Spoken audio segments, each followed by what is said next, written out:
Welcome, friends, to another Wolff Responds. I want to call this one the BRICS, another step forward. The BRICS have just had, I believe it's their 17th annual meeting in Rio de Janeiro, Brazil, hosted by the leader there, Mr. Lula.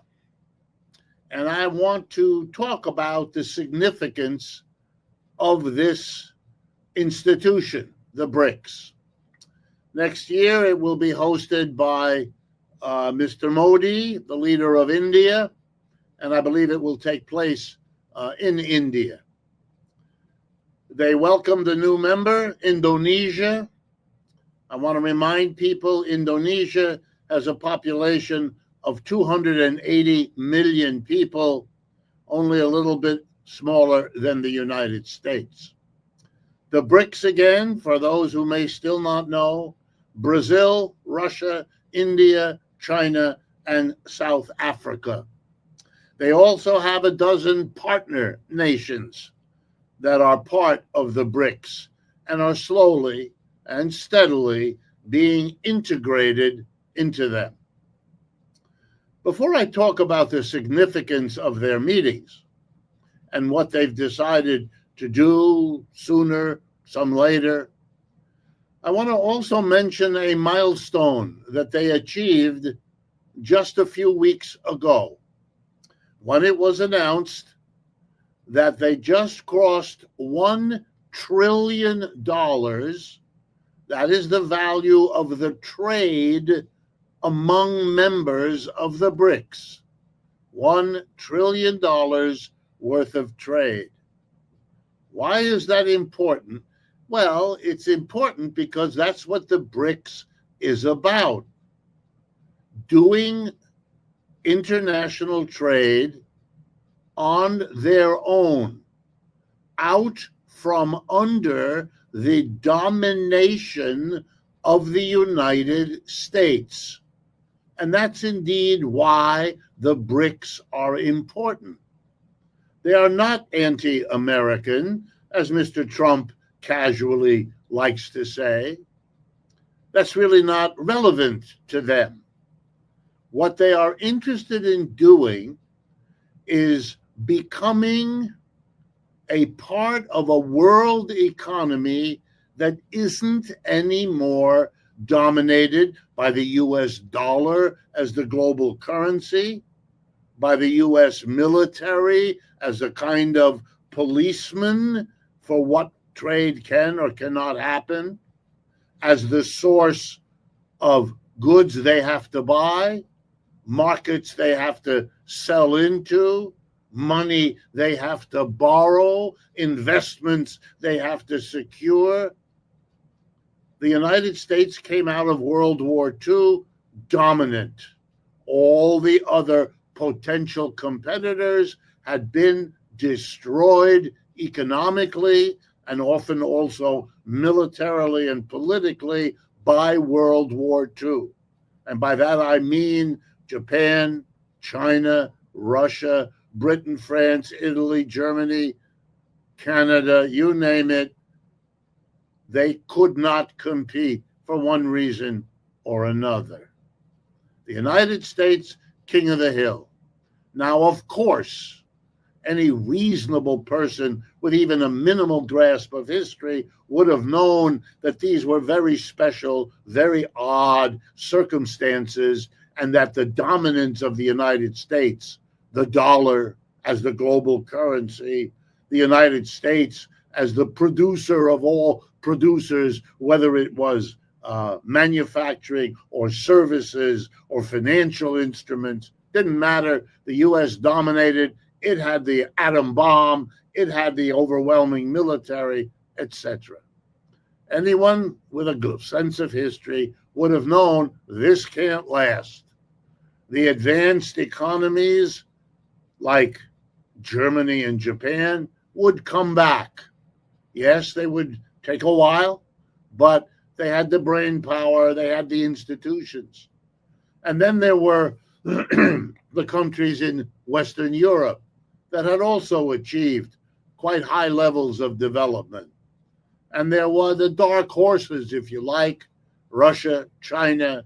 No one quite knew whether they would come back from their destruction, and if so, how quickly.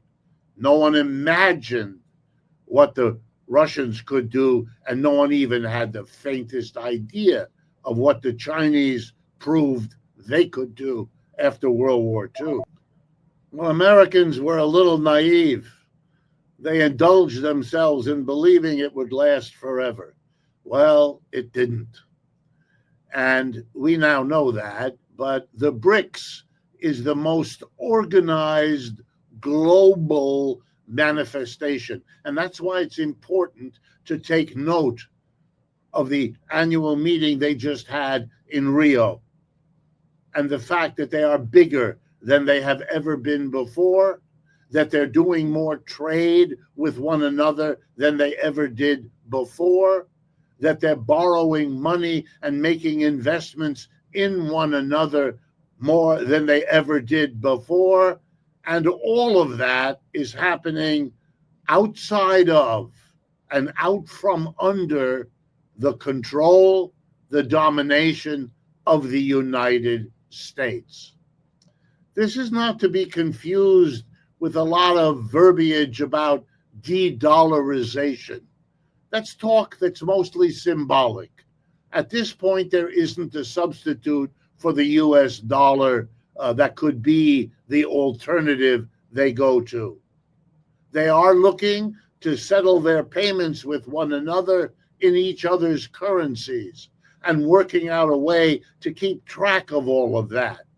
And the technology, blockchain, and others now exists to make that relatively straightforward. And they are going in that direction, not to produce another currency other than the dollar. We're not at that point. That may develop, but we're not there. And that's not a priority of the BRICS. Even when they talk about it, it's clear they know that that's far in the future. They have to build the foundation. And what that means is economic development.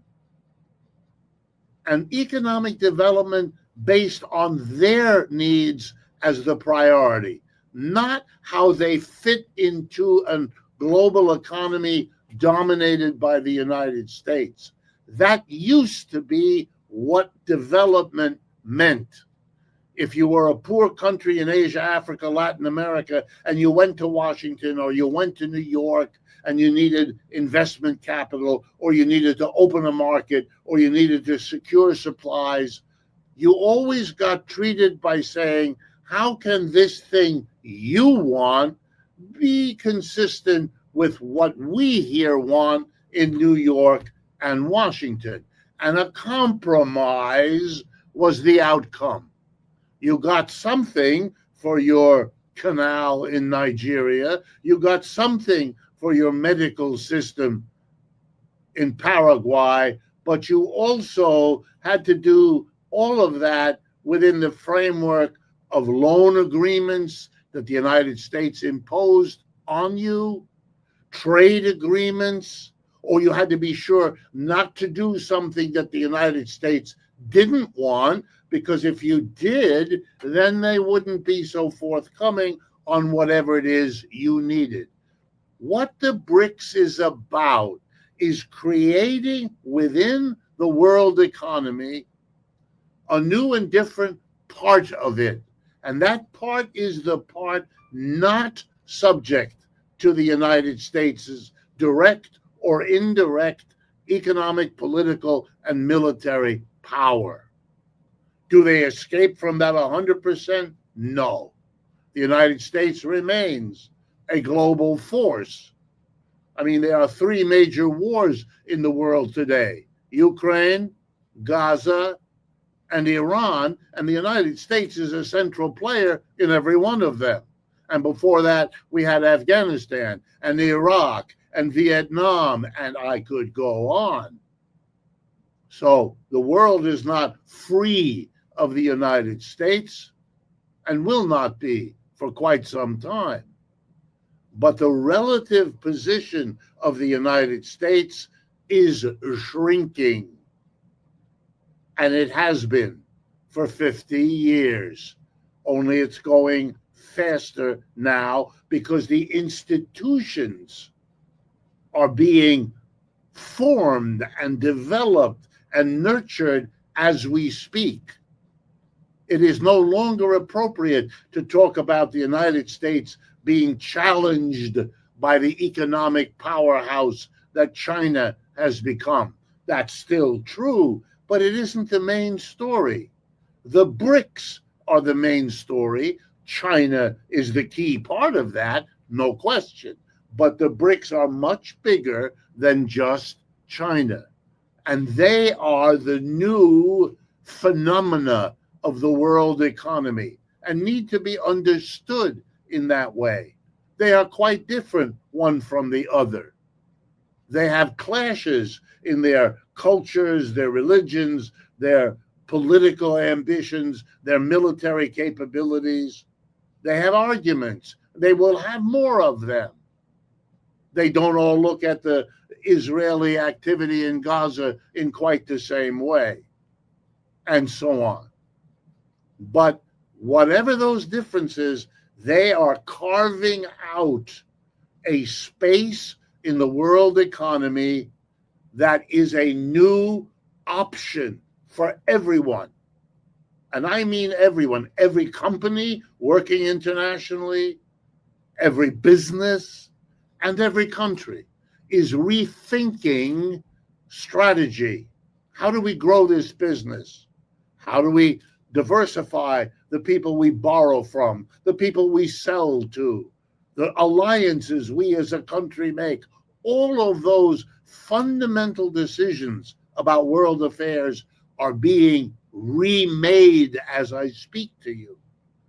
Every country, every business is realizing that the world economy in which they are groping their way to a future is in the process of a fundamental change, and the BRICS is the absolute core of that. The BRICS together now account for about 35% of the world's total output of goods and services. 35% of the aggregate GDP of this planet. The G7, that's the United States and its 6 major allies, Canada, Japan, Britain, France, Germany, and Italy, only account for 27, 28%. So the BRICS are already a bigger, richer, wealthier part of the world economy. That's why every company has to rethink its strategy. You can't focus on the G7, which for many of them was what they did kind of automatically for the last 75 years. That's not happening anymore. If you send a trade delegation to Washington and New York, which many of them do still, as soon as they're finished in Washington and New York, they go to New Delhi or Beijing or Sao Paulo in Brazil, and they present the same project. And they say, who can help us more? And the BRICS have gone out of their way, as I'm sure they will in the future, to carve their place in the world economy. And they know that the way to do that is to offer a better deal than you can get in the West. They're not stupid. They know the game.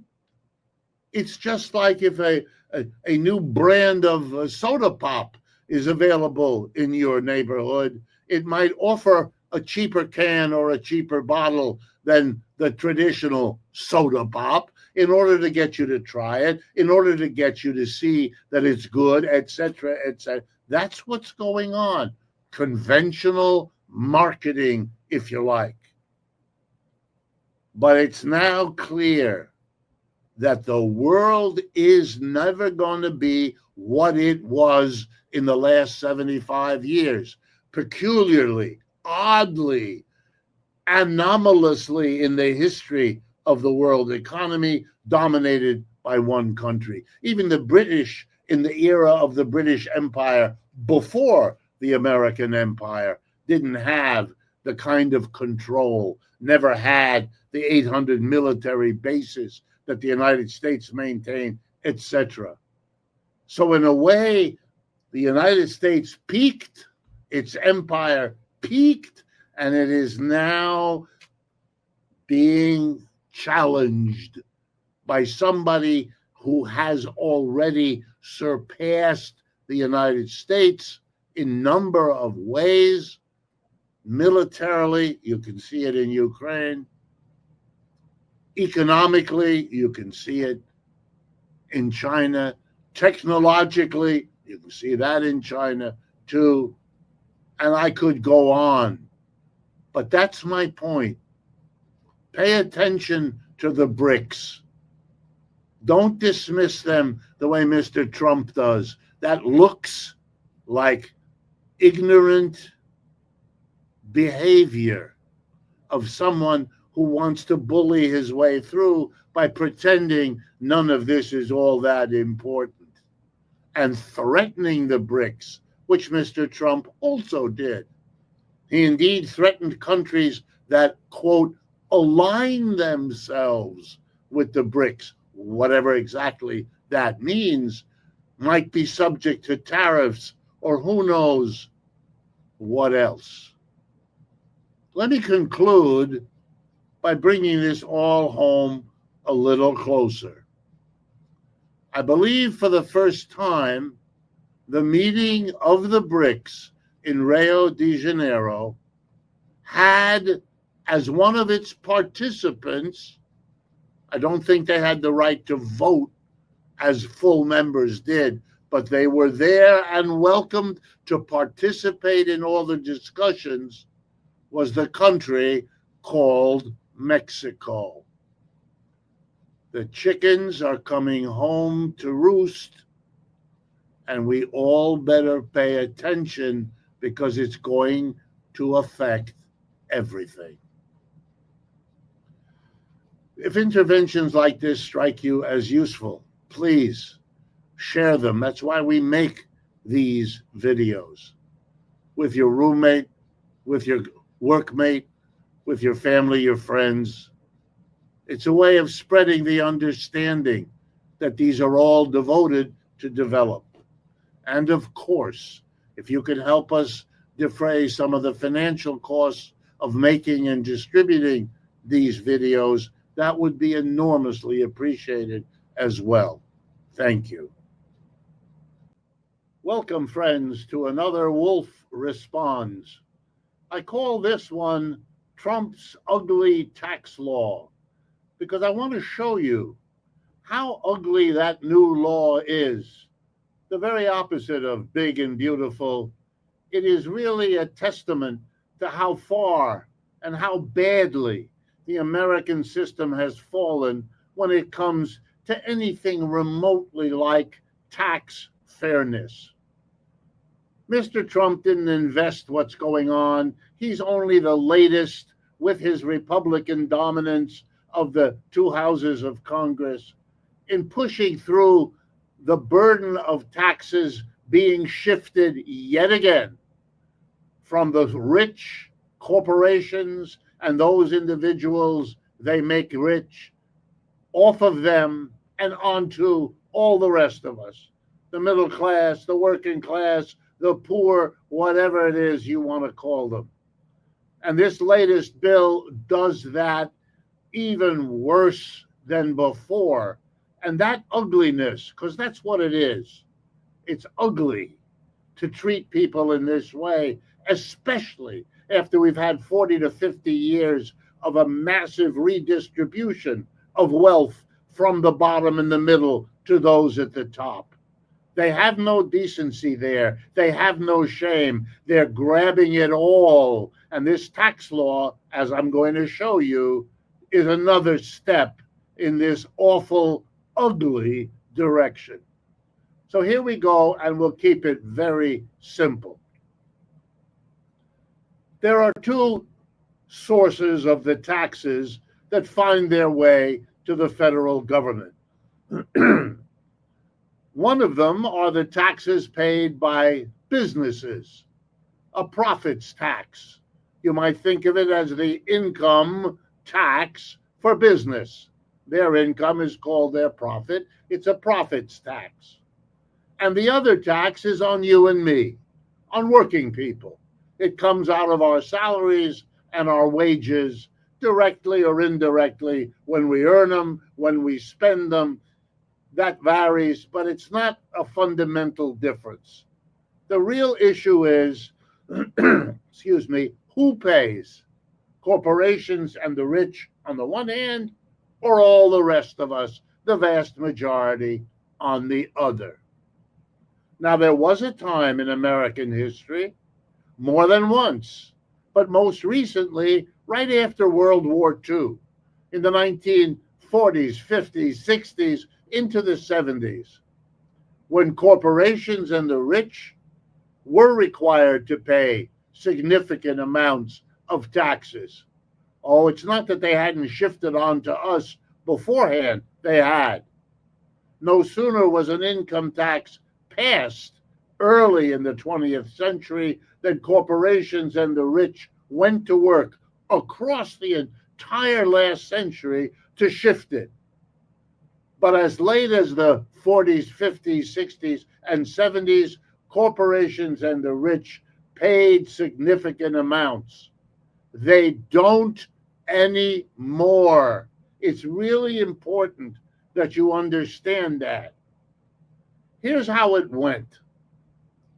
First, the corporations and the rich used their wealth to make donations to the politicians, to hire the lobbyists to work on the politicians who get elected, to change the law, to cut the taxes that they have to pay, down, down, down, starting in the 1960s and 70s and dropping progressively after that. Now they are at about as low as they have been. Mr. Trump gleefully provided another big tax cut after all the others in the December 2017 show in Washington. And the ugly tax law just passed a week or two ago is yet another step beyond the first step Mr. Trump took to cut the taxes of corporations and the rich. Okay, when the government does that, excuse me, when the government does that, it then has to follow suit by accommodating the cut in taxes it's given to corporations and the rich. And how does the federal government do it? It finds somebody else to tax, or it cuts spending, but on who? On you and me.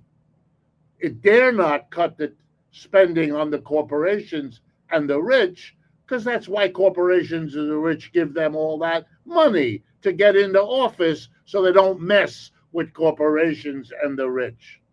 So over the years, the taxes on us somehow find a way of going up, whereas the taxes on corporations and the rich go down. But if you cut taxes on corporations and the rich, and if you raise them on the rest of us, you get a tax revolt from the people. And we've had that in America for the last 30 or 40 years. Doesn't work all the time, but it puts a limit on how much the government can tax us. We're not willing, and that's a good thing about us, we're not willing to sit there and be patsies as the corporations and the rich get one humongous tax cut after another. So now the government has limits. It can't cut on us, the people. It can't get more taxes out of us, the people. So what does it do? First defense, and that's becoming enormous now, is to borrow money. That way the government doesn't have to tax the corporations and the rich, and it doesn't raise our taxes as much as might provoke a revolt, and it solves the problem by borrowing.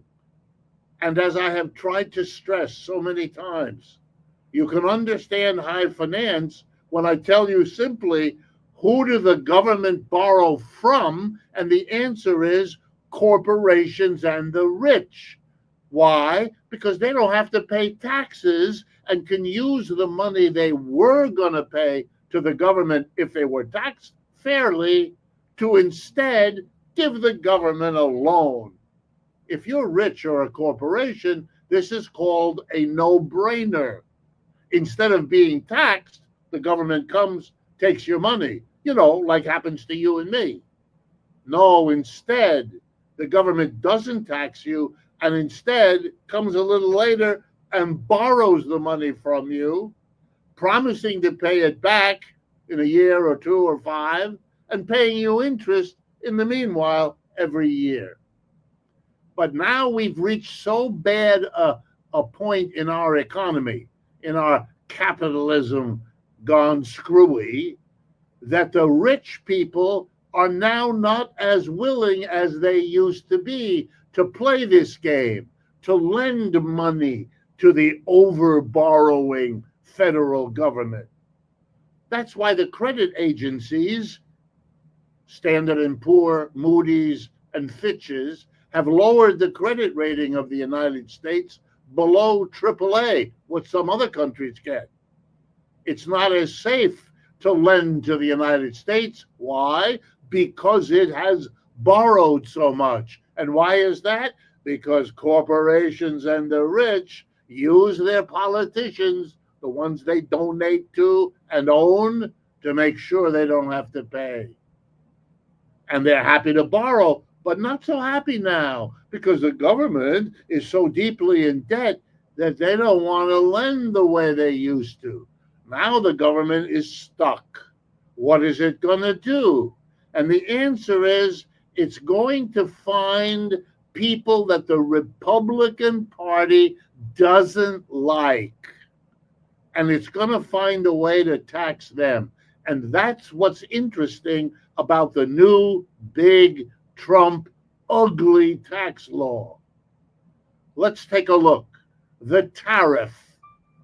The tariffs are the big thing that's new in the world of the government's taxing. But of course, it really isn't new. Tariffs have been part of American history from the beginning. But tariffs are now important because it's the only way left for the government to raise some money. And let's see who will end up paying it. A tariff is a tax on goods that are brought in to the United States. They have to be paid by the businesses who bring in goods. Walmart that brings in the goods that you can buy at the Walmart store, or Amazon that collects goods from around the world and then shovels them to you. All the companies that make things in America that have parts that have to be brought from around the world. For example, all of our automobile companies, all of our appliance companies, those that we have left. So it's companies, American companies, that bring the goods in, and foreign companies who have operations here who bring the goods in. Those companies pay Uncle Sam the tariff. But now here comes the good or the horrible news, depending on whether you're a corporation or a worker. If you're a corporation, what you do is pay that tariff and then raise the price of whatever you sell to recover for yourself what you have to give to Uncle Sam. So who in the end pays for the tariff? You and I, the American consumer. Who else has the new ugly tax bill targeted? Well, whoever the Republicans don't like. Big, rich universities, You know, the Harvards and the Yales and the Princetons and all of them, they're seeing a nice big tax hike. Why? Because the government doesn't like them. The people who come out of them with educations don't seem to like the Republicans all that much either, and therefore they get whacked. It's not a very large amount of money that we're talking about, but the symbolism is enough. You can see who the Republicans are going after to try to solve the problem they made worse by borrowing all those years and by letting corporations and the rich keep reducing what they pay. It puts all the rest of us in a terrible bind. And finally, what do we see? The government going through and firing all those federal employees, cutting the budget, destroying the education department, canceling foreign aid, wiping out. Why? Because they're not willing to tax corporations and the rich, and the corporations and the rich won't even lend them anymore the money because they're too in debt. So they're going to cut savagely across the board and pretend it doesn't cost us anything. You want to know one of the reasons why the rest of the world is changing its attitude towards the United States? It's because we're not doing foreign aid. Oh, yeah, our religions may tell us help those, quote, less fortunate than yourself. But we just cut that back, or we allowed a leader in our name to do that. That's going to cost us around the world. We are not in the position we were. And this tax cut panders to the richest amongst us at our expense. And let me assure you, the prices will be going up to make us pay for all the circus of tariffs that Mr. Trump has been treating us to over the last 6 months. If interventions like this strike you as interesting and useful, please share this video with coworkers, friends, neighbors, relatives, whoever might be interested. It's a kind of conversation that we all ought to be having, since we all have to live with the results of what is being done in our name. And of course, you know, as I do, that doing this costs money. And if you can help us in that regard, it would be enormously appreciated. Thank you.